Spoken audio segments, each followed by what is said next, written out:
That night, the sound of rain echoed through the old house like a whisper from the past. I remember standing in the doorway, my heart pounding as I looked at him, my father-in-law, the man I once feared, now standing beside me, holding something that would change everything. I never imagined that we would be doing this together. But life has a strange way of testing the bonds we think are unbreakable.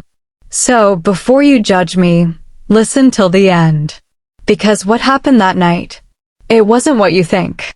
I used to believe that silence could heal anything, that if you just kept your head down and waited long enough, pain would soften and memories would fade.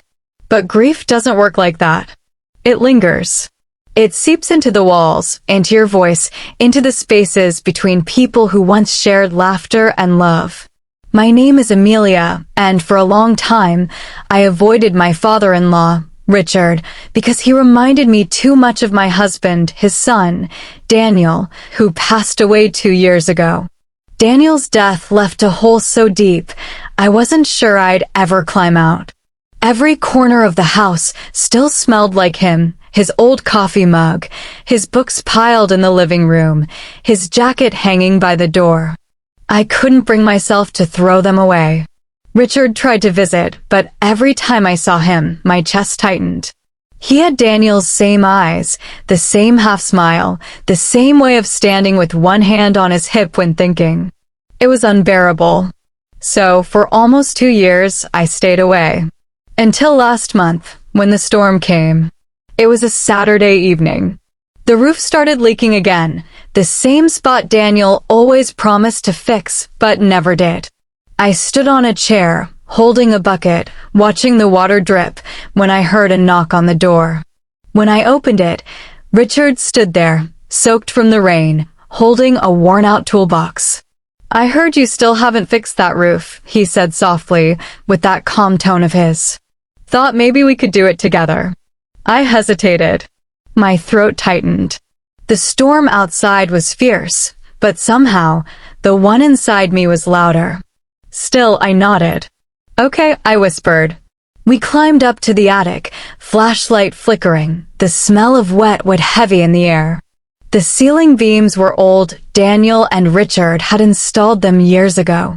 I watched as Richard carefully inspected the damage, his hands steady despite the cold. "It's worse than I thought," he muttered. I forced a smile. Story of my life. He looked at me, really looked, for the first time in years. "You don't talk much anymore," he said quietly. I forgot how I replied. There was silence. Only the sound of rain above us. Then he sighed, setting down the hammer. "You think I don't miss him every day? You think I don't blame myself for not being a better father?" The words hit me like a wave. I hadn't expected honesty from him. Not tonight, not ever. "I never blamed you," I whispered. "I just didn't know how to be around you without seeing him." He nodded slowly, tears glinting in his eyes. "Then let's fix this roof together. Maybe it'll help us fix something else too." The beam we needed to replace was massive, heavy and stubborn, like the grief that had lived between us. When we tried to lift it, it wouldn't budge. Richard chuckled softly. "Guess it's too big for one person." I laughed through the tears. Maybe that's the point. We worked for hours, passing tools, sharing silence, breathing through memories that neither of us dared to speak. At one point, I slipped, and he caught me, his hands steady, his grip strong. For a brief second, time froze. Not in a romantic way, but in a deeply human one. I realized in that moment that we were both broken in different ways, trying to hold up the same collapsing roof, literally and emotionally. When we finally managed to fit the new beam, I sat down on the floor exhausted. My arms ached, my heart too. Richard sat beside me, staring at the rain still tapping against the window. "He would have been proud of you, you know," he said softly. I swallowed hard. "You think so?" "I know so." Then, for the first time in 2 years, I cried, not the quiet, hidden kind, but the deep, messy, trembling kind. He didn't say anything. He just stayed. Sometimes healing doesn't need words. Sometimes it's found in the weight of a shared silence, or in the act of building something back together, even if it's just a roof. Weeks passed after that night.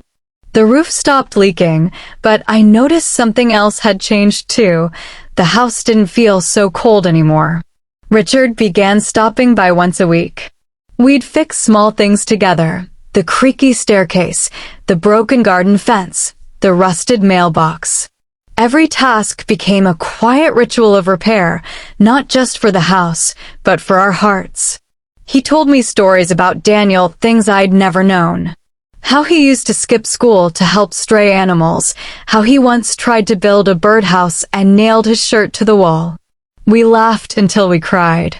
It was unbelievable how something so simple, rebuilding what was broken, could bring two lonely souls back to life.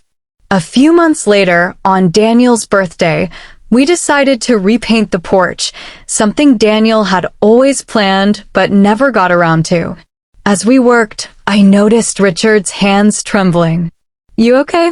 I asked. He smiled faintly. "Yeah, just old memories sneaking up again." I placed my hand over his. "Then let's make new ones." He looked at me, eyes full of warmth and sorrow and pride, and nodded. By the time we finished, the porch looked brighter than I remembered. We sat there together as the sun set, the paint still drying, the world finally quiet. "It's beautiful," I said. He smiled. He'd like it. That night, as I walked back inside, I stopped by Daniel's old photo. "I think we're doing okay now," I whispered. And for the first time in years, I believed it. What happened between my father-in-law and me wasn't about pain or guilt. It was about healing. About facing what was too heavy to carry alone, and realizing that sometimes, when the weight is too big, all you need is someone willing to lift it with you. What would you have done in my place? Tell me in the comments. I read every single one. If this story touched your heart, don't forget to like, subscribe, and watch till the very end, because the truth always hides in the moments we almost skip.